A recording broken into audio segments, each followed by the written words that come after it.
Hello there, ladies and gentlemen, and welcome to another episode of CookieCast. Today on CookieCast, it's the Laces Out podcast, our NFL podcast. There's no guest. I tried, but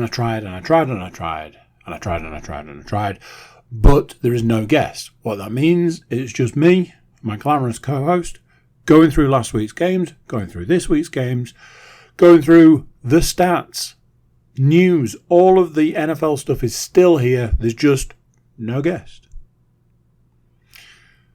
Before we get started, please do consider like, share, subscribe and comment. Leave a review where you can leave a review and share the podcast around. That's the big one. Share the podcast around.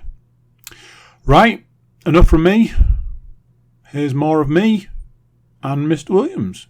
Here we go. This is CookieCast. Laces Out.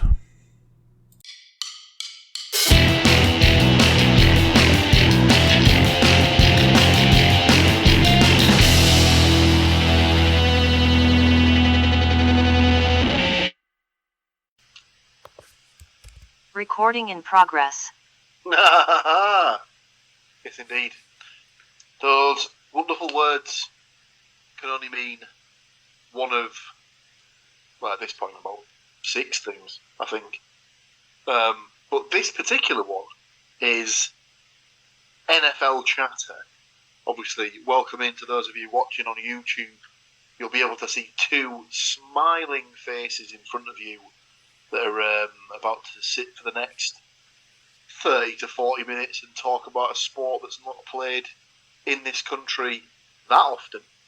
It is played in this country, as demonstrated by the last 2 weeks and this weekend to come. But obviously, for those, again, that are watching us on YouTube, welcome in. Obviously, you can see it's myself and Mr. Cook.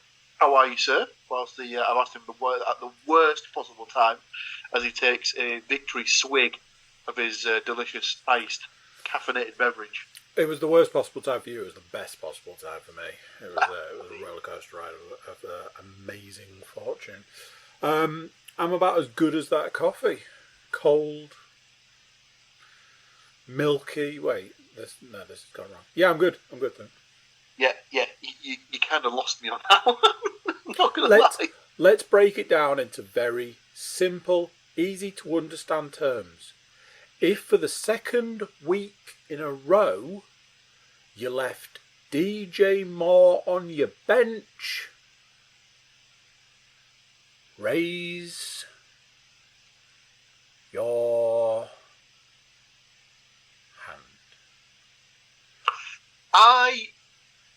I wasn't going to bring it up. If you then went on to lose the week, give us 2. Because you know those 41 points would have been real nice in the thumping that I got. Again, I wasn't going to bring it up. I was just going to let it go. I was just going to let it slide. You should bring it up at every single opportunity. You sort of you did yourself there, Mr. Cook. You kind of shafted yourself. Absolutely did. I got up on Friday morning and I was like, oh yeah, I'll just check what the score. What? So, obviously that was one of the things that occurred in week 5. Some of the other things that occurred in week 5 was some cheeky little game picks that myself, Mr. Cook, and our guest from last week, whilst not joining us in person, did submit picks for the podcast. It was indeed my good lady wife, and this is Amy Williams. Do you reckon at this point she's been mentioned enough times to basically be like Maris from Frasier or Norm's wife from Cheers, in that she's that character, or Howard's mother from The Big Bang Theory, in that she's mentioned but she'll never be seen on camera? I mean, we used to have a rule, and I don't want to have to invoke that rule. Let's just put it that way. Yes, so she was last week's guest, as it were, and put forth some delicious picks for the podcast. So, 14 games, as there were 14 gone by last week. That meant 14 points up for grabs. The last time Mrs. Williams came on the podcast actually was in week 1, I believe. It was week 1. Yeah, she actually did well. She got 8 out of 16 correct and tied with Mr. Cook for that particular week, getting the guest a half point, getting him on the board. Sadly, it wasn't the case this time. She only got 5 out of 14 of her selections correct. Ooh. Sadly. She successfully did pick the Jaguars to beat the Bills. Inspired. She picked the Lions to beat the Panthers. Yes. The Dolphins to beat the Giants. The Saints to beat the Patriots. And the Eagles to beat the Rams. Good Everything work. else she was let down by. Sad. Okay. Sad times indeed. Which leaves myself and Mr. Cook battling it out for that point. Who would take it? Well, with 8 out of 14 correct. And 8 out of 14 correct. It is another tie, ladies and gentlemen. We're enjoying ties this season, it would appear. So coming off the back of his win in week 4, he gets himself another half point. Week 5. Both myself and Andy, 8 out of 14 selections correct. I was let down, or we were both let down, by the Commanders not beating Bears, the Bills not beating the Jaguars, the Titans not beating the Colts, the Packers not beating the Raiders, and then I had... did I say the Ravens not beating the Steelers? No. I did not. No. And then I had the Patriots let me down against the Saints, and Andy had the Texans let him down against the Falcons, and that was where we fell. That's where we became a cropper, with 6 out of our 14 selections being incorrect. So for the overall scores, that means that I am off the schneid. I have my first half point of the season. Well done, me. Big pats on the back there. Well done, sir. I moved to a half point. Andy to 2 points overall, and the guest 2.5 points out of the 5 that have been up for grabs so far this season. I would like to take this opportunity to address the fact that there is no guest. However, not through lack of trying. I asked not 1 or even 2, but 3 potential guests to join us this evening for NFL Goodness, and was turned down by all 3. It's a sad occasion when this takes Normally, place. I'll hold my hands up if it's me. If I've been lackadaisical late to the party, I'll hold my hands up. But not this week. No. Can't be helped, Andrew. We'll persevere. We will move on regardless. All that's left from week 5, apart from the stats, which we will get to momentarily, was the side bet. So, again, we'll break this down for anyone new that's discovered the podcast this week. Each week of the list of games that is available to be selected, myself and Andy will pick 4 what we feel are absolute banker teams that we feel will get the job done. As soon as we pick that particular team, that game itself is removed from the slate of being allowed to be picked. We top them up to a maximum of 4 points each week, and then obviously that rolls over to next week and so on and so forth, all the way through to the playoffs, when obviously the teams become lower, and then we just find a way to make it work at that point. So, through 4 weeks, we were both level on 11 out of 16 correct selections. So moving into week 5, Andy had taken the Lions to beat the Panthers, the Eagles to beat the Rams, the Bills to beat the Jaguars, and the Ravens to beat the Steelers. Oh no. Sadly, just a 2 from a possible 4 for Mr. Cook, moving him on to 13 points. Could I capitalise and move ahead with my 4 selections? It didn't start well when I picked the Washington Commanders to beat the Chicago Bears It got slightly better when I picked the Miami Dolphins to beat the Giants. I got very lucky with the Falcons to beat the Texans, as I believe they only pulled that off in the last minute or so of the game. And sadly for me, I was very, very let down by Mr. William Belichick and his New England Patriots as they capitulated for a second week in a row and managed to score a minuscule 3 points against the New Orleans Saints at home, no less. So I, alongside Mr. Cook, got 2 of my 4 selections correct, moving me also to 13 points for the season. So for the last 3 weeks, we have been tied.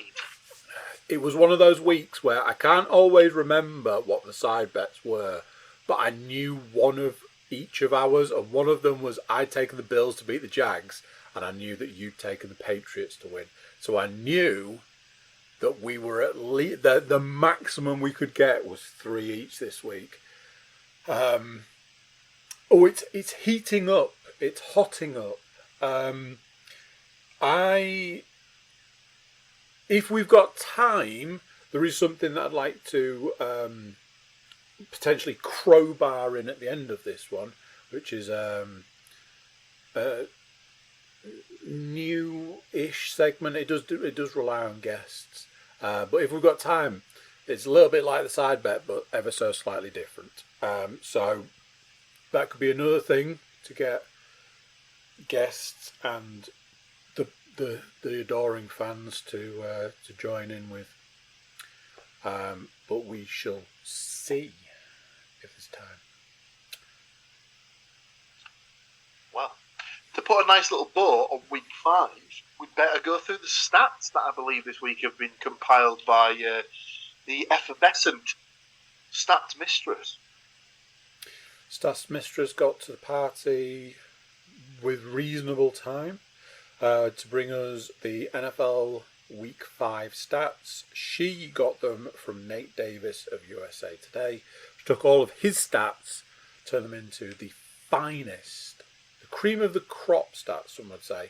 And all I will say is this: there's a lot this week, and what there is are hefty. So strap in, get a drink, do whatever you need to be ready for these here stats. And I'm going to start with stat number 1. Pittsburgh offense had a spotty showing in Sunday's 17-10 victory against the arch-rival Ravens. But Pickett playing despite on a battered knee put the Steelers ahead for good with a 41-yard touchdown pass to wide receiver George Pickens with 77 seconds left. Good work all round. Now then, here's one of the big ones that I mentioned. I'll take it. Nathaniel Hackett, the former Denver coach and presently Jets OC, came out on the winning side against Sean Payton, who derided Hackett this summer to USA Today Sports for doing one of the worst coaching jobs in the history of the NFL, end quote. Injured Jets quarterback Aaron Rodgers, who defended Hackett during his training camp, had looked forward to this matchup but could only contribute digitally. Jets running back Breece Hall scored the go-ahead touchdown with a 72-yard run on the same field where he tore his ACL last season, cutting short his rookie year. Sticking with the Jets and Jets cornerback Bryce Hall scored the game-clinching touchdown on a 39-yard scoop and score after Russell Wilson was stripped in the final minute. Number 4 is also a hefty stat number, and it starts like this. Terrible game of the week. In a challenging showdown, Dak Prescott and the Dallas Cowboys endured a tough 42-10 defeat at the hands of the San Francisco 49ers.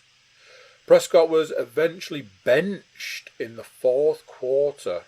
His performance left much to be desired as he completed just 14 out of 24 pass attempts, accumulating 153 yards, 1 touchdown, and alarming 3 interceptions and 3 sacks.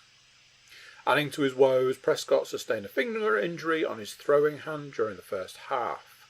Although he soldiered on having it taped up, his struggles persisted, ultimately leading to his benching in favour of backup quarterback Cooper Rush.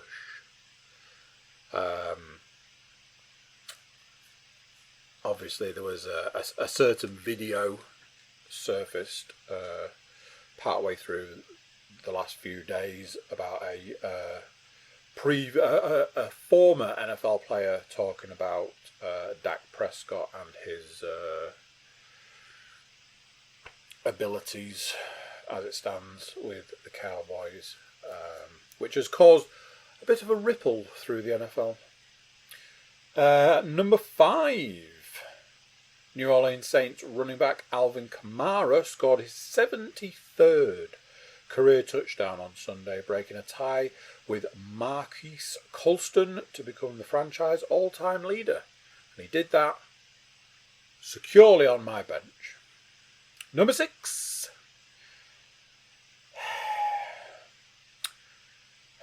New England Patriots quarterback Mac Jones threw his fourth career pick 6 at Gillette Stadium, matching the number Tom Brady ever threw in the building. A 34-0 drubbing from the Saints leave the Pats at 1-4, their worst record through 5 games since head coach Bill Belichick's first season in 2000. New England has lost its past 2 games by a collective score of 72-3. I believe, was it last week we were talking about the stats of teams who were 0-3 or 0-4 and how far they are likely to make it in the season. Number 7, Cincinnati Bengals wide receiver Jamar Chase had 15 catches on Sunday, a new club record for one game, while racking up 192 yards and 3 touchdowns in a 34-20 defeat of the Arizona Cardinals. And my final stat before I hand over to my glamorous co-host is this. New York Giants quarterback Daniel Jones absorbed 16 sacks over the past 2 games. No wonder his neck hurts. This isn't a stat. Before we started recording, I was going through the old X, and I saw a breakdown of what the Giants will be turning up to this week's game without. And it's basically their team. They're going to turn up with, like, this was a guy who was hanging around outside the stadium when we were about to leave. He's going to be playing at, running back. Their team is decimated. Yeah. That was my stats, of which were, as I said, hefty. Paul, what have you got for us? Plentiful stats indeed.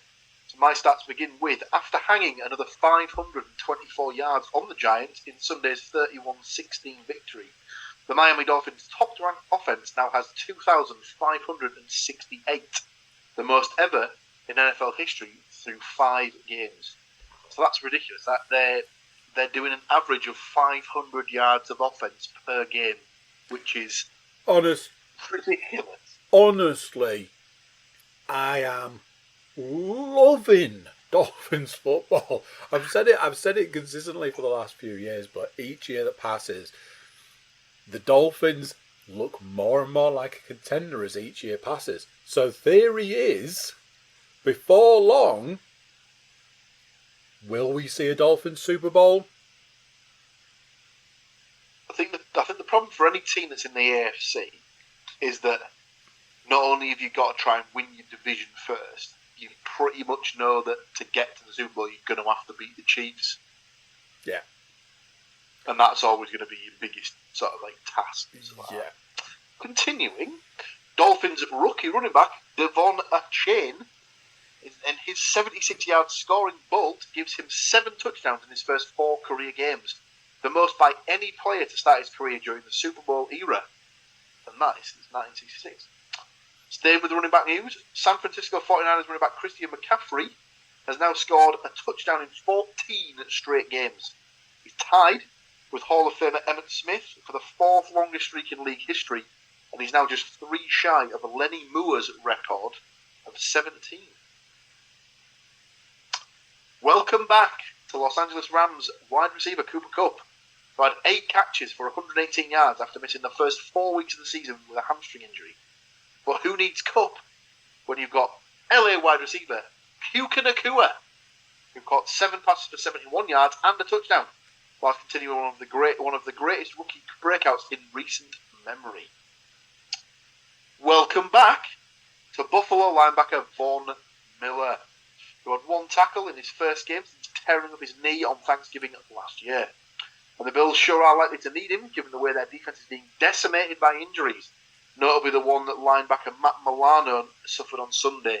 I think they said that he tore his ACL and he's done for the season, basically. Yep. Three left to go for me. Houston Texans rookie quarterback CJ Stroud has thrown 186 passes without an interception, the best string to start a career in league history. Let's see how long he can keep that streak going for. Yeah. The Giants haven't run an offensive play with the lead all season. That is ridiculous. And finally, flagging another artificial surface, Kansas City Chiefs superstar tight end Travis Kelce injured an ankle, and Vikings wide receiver Justin Jefferson injured a hamstring on Sunday, both appearing to struggle with their footing at Minnesota's US Bank Stadium. Although Taylor Swift did not attend the game, Kelce was able to shake it off, returning to catch a touchdown pass in the reigning champs' 27-20 victory.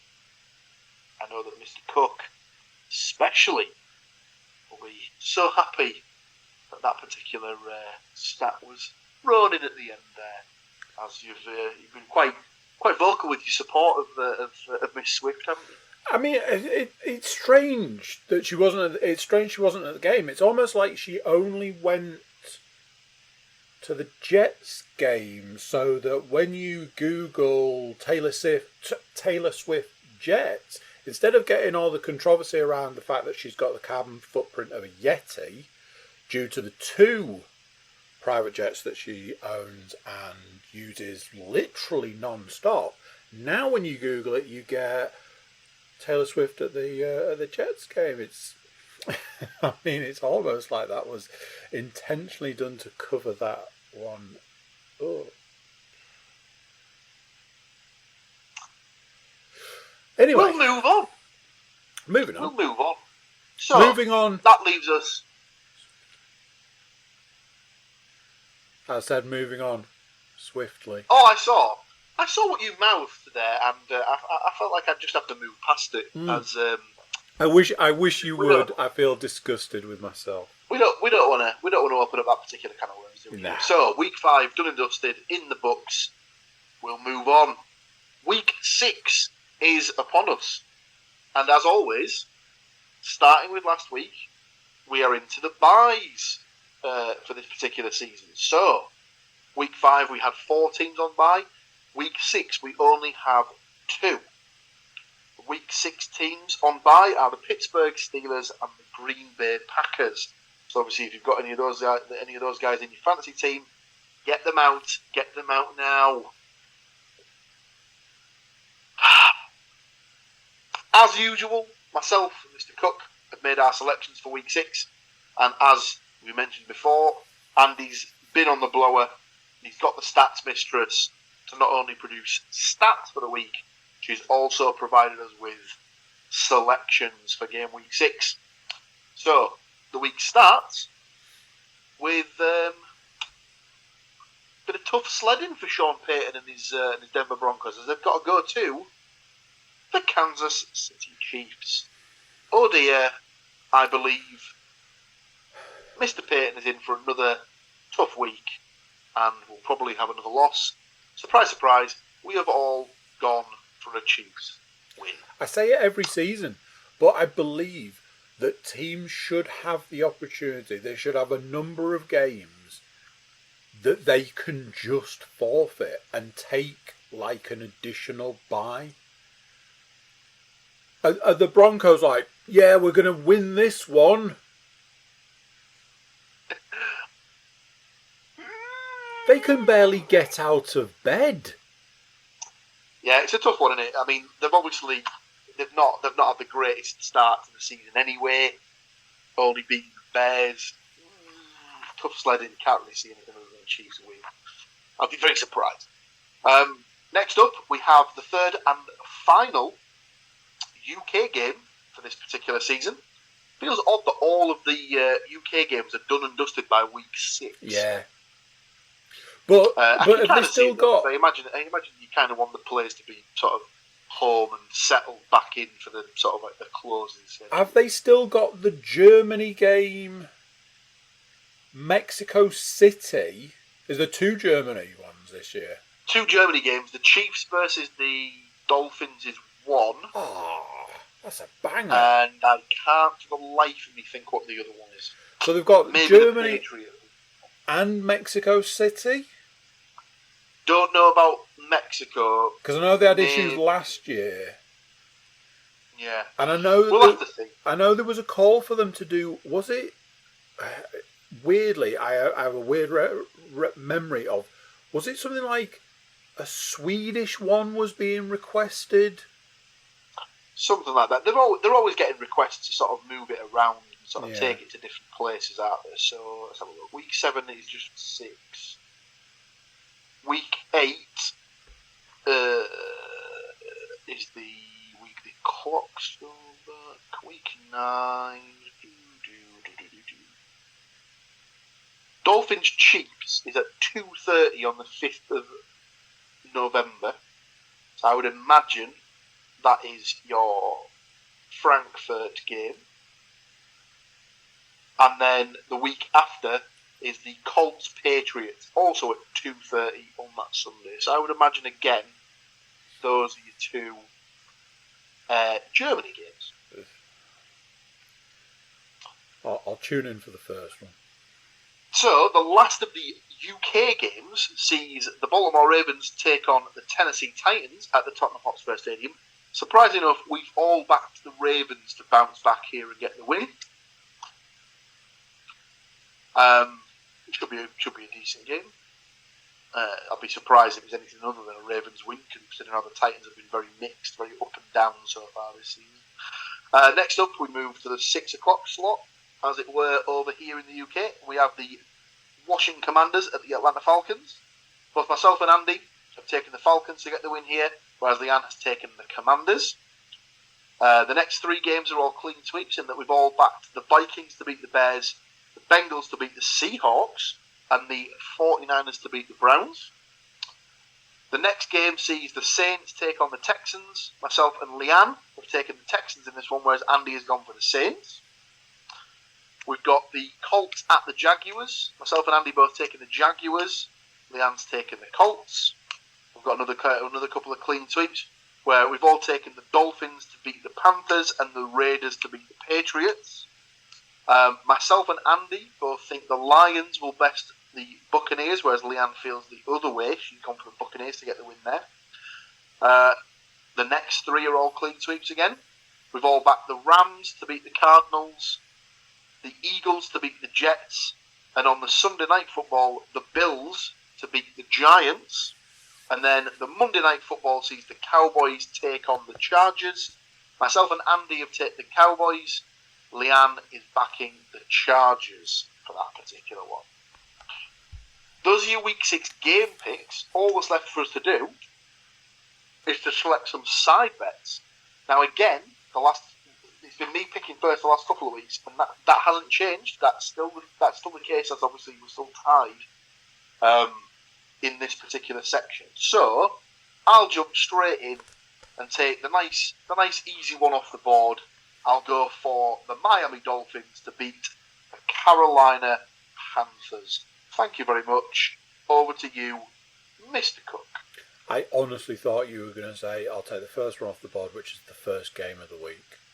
Because I will be taking the Kansas City Chiefs to, let's call it what it is, murder the Denver Broncos. Bitch slap.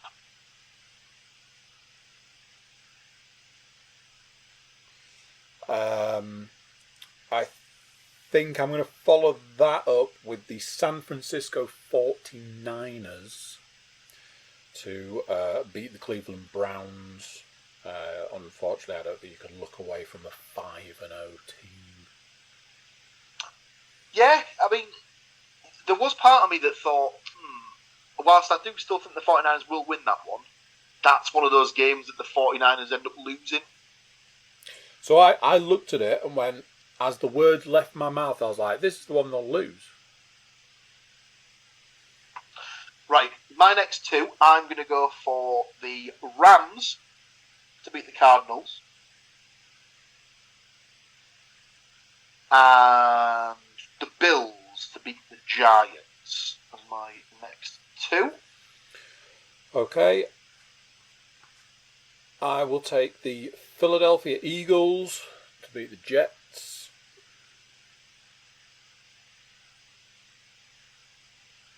Yeah.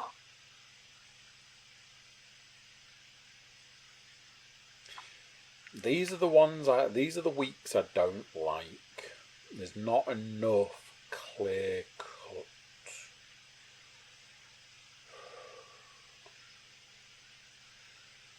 Neither of us have picked the Ravens. Not yet. I'll take the Ravens to beat the Titans then. It's a 3-2 team versus a 2-3 team. I think the Ravens have probably got enough to get that done. Probably my famous last words. That is kind of where I was looking. Yeah. As there's a couple of games on there that you'd say maybe like bankers. You'd like to think the Vikings would have enough to beat the Bears, but obviously Justin Jefferson's just gone out injured reserve for the next 4 weeks. Also, let's not overlook the fact that the Vikings are 1-4 at this point in time. Oh yes. Oh, I'm aware.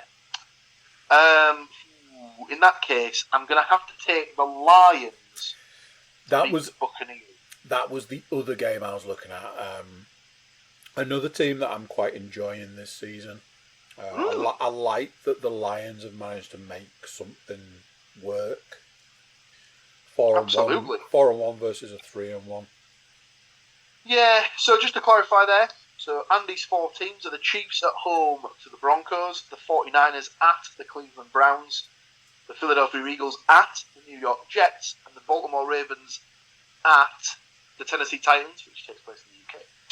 My 4 teams are the Dolphins at home to the Carolina Panthers. Oof, that could be messy. The Rams at home to the Arizona Cardinals, the Bills at home to the New York Giants, and the Lions at the Tampa Bay Buccaneers. That brings us to the end of Week 6 and the end of the podcast, unless you do wish to try and throw out this additional idea that you were toying in your own head. At this point in time, it's harebrained and we're just going to have to try and fly with it. We've got 5 minutes. I've got a device, you've got a book. So, put your own name, draw a line, and then write down. At this point in time, we're going into Week 6. So we're calling it, will they make the postseason? It's not science-based in any way, shape or form. You could end up with more teams than possible. It's just a 6 weeks into the season barometer of what you think the teams are capable of. We will start with the 2 teams on bye. So you can have, no, I don't think either team will make the playoffs. And you can have, I think both teams will make the playoffs. For example, when we mentioned Dolphins-Chiefs, you could say, Alex, so do you, Paul, think that either the Packers or the Steelers will be seen in the postseason, yes or no? No. Okay, moving on. Broncos-Chiefs. Just the Chiefs. Write down the Chiefs. Ravens-Titans. Ravens. Commanders-Falcons. Falcons. Vikings-Bears. Neither. Seahawks-Bengals. Bengals. 49ers-Browns. Both. Panthers-Dolphins. Fins. Colts-Jags. Jags.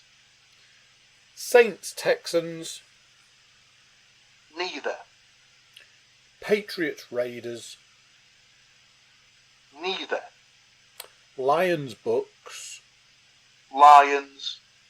Cardinals-Rams. Neither. Eagles-Jets. Eagles. Giants-Bills. Bills. And the Cowboys-Chargers. Both.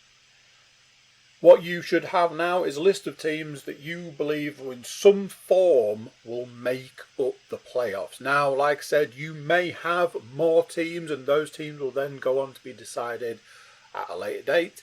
Next week, if we've got a guest, we'll get the guest to do their will they make the playoffs. If we don't, I will do mine. Now then, as we've got 2 minutes left, obviously, the further you get through the season, the easier it gets to make those picks because teams will start to make more of a bid for the playoffs, shall we say. So, Paul, you've had the unfortunate task of taking the furthest away one. There's no points involved at this point in time.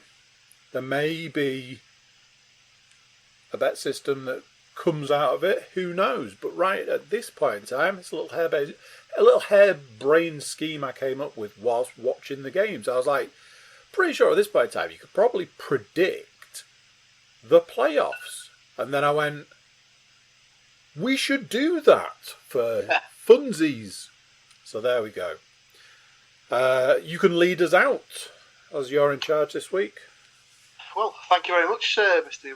Cook. As he said there, thank you to all of you guys for joining us this week to go through the ins and outs of weeks 5 and 6 of the NFL season. Join us again next week where we'll do it all over again and we'll bring you some more quality content.